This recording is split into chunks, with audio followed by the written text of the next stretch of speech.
ಸಂಪುಟದ ಪುನರ್ರಚನೆ ಚರ್ಚೆ ಈಗ ಅಪ್ರಸ್ತುತ.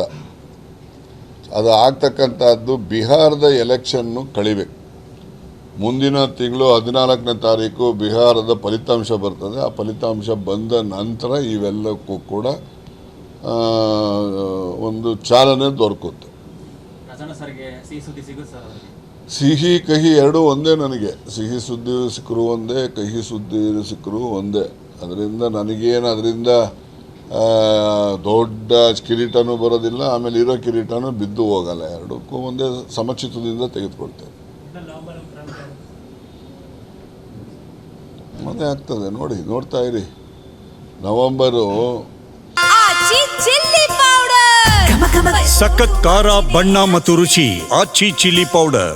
ಬರೀ ನೀವು ಕಾಂಗ್ರೆಸ್ ಪಕ್ಷದಲ್ಲೇ ಕ್ರಾಂತಿ ಅಂತಕ್ಕಂಥದ್ದಲ್ಲ ರೀ, BJP-ನಲ್ಲೂ ಇದೆ ರೀ. BJP-ನಲ್ಲಿ ಈಗ ವಿಜಯೇಂದ್ರ ವಿರುದ್ಧ ಎಷ್ಟು ಜನ ಇದ್ದಾರೆ. ವಿಜಯೇಂದ್ರ ಅವರ ಬಗ್ಗೆ ಅವ್ರನ್ನ ತೆಗಿಬೇಕು ಅಂತಕ್ಕಂಥದ್ದು ಒಂದು ದೊಡ್ಡ ಗುಂಪೇ ಇದೆ.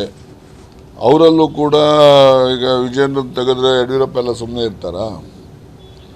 BJP-ಗೆ ಯಡಿಯೂರಪ್ಪ ಅನಿವಾರ್ಯ ಇರ್ತಾರೆ, JDS-ಗೆ ದೇವೇಗೌಡ ಅನಿವಾರ್ಯ, ಸಿದ್ದರಾಮಯ್ಯ ಕಾಂಗ್ರೆಸ್ ಪಕ್ಷಕ್ಕೆ ಅನಿವಾರ್ಯ. ಇದು ದೇಶದ ಜನಕ್ಕೆ ಗೊತ್ತಿರೋದು, ನಾನು ಹೇಳೋ ಅಂಥದ್ದಲ್ಲ.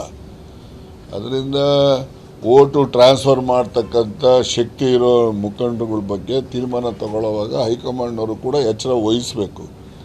ಎಚ್ಚರ ವಹಿಸಲಿಲ್ಲ ಅಂತೇಳಿದ್ರೆ ಆಗ್ತಕ್ಕಂಥ ದುಷ್ಪರಿಣಾಮ ಎದುರಿಸಲಿಕ್ಕೆ ತಯಾರಿರ್ಬೇಕು ಅಷ್ಟೇ.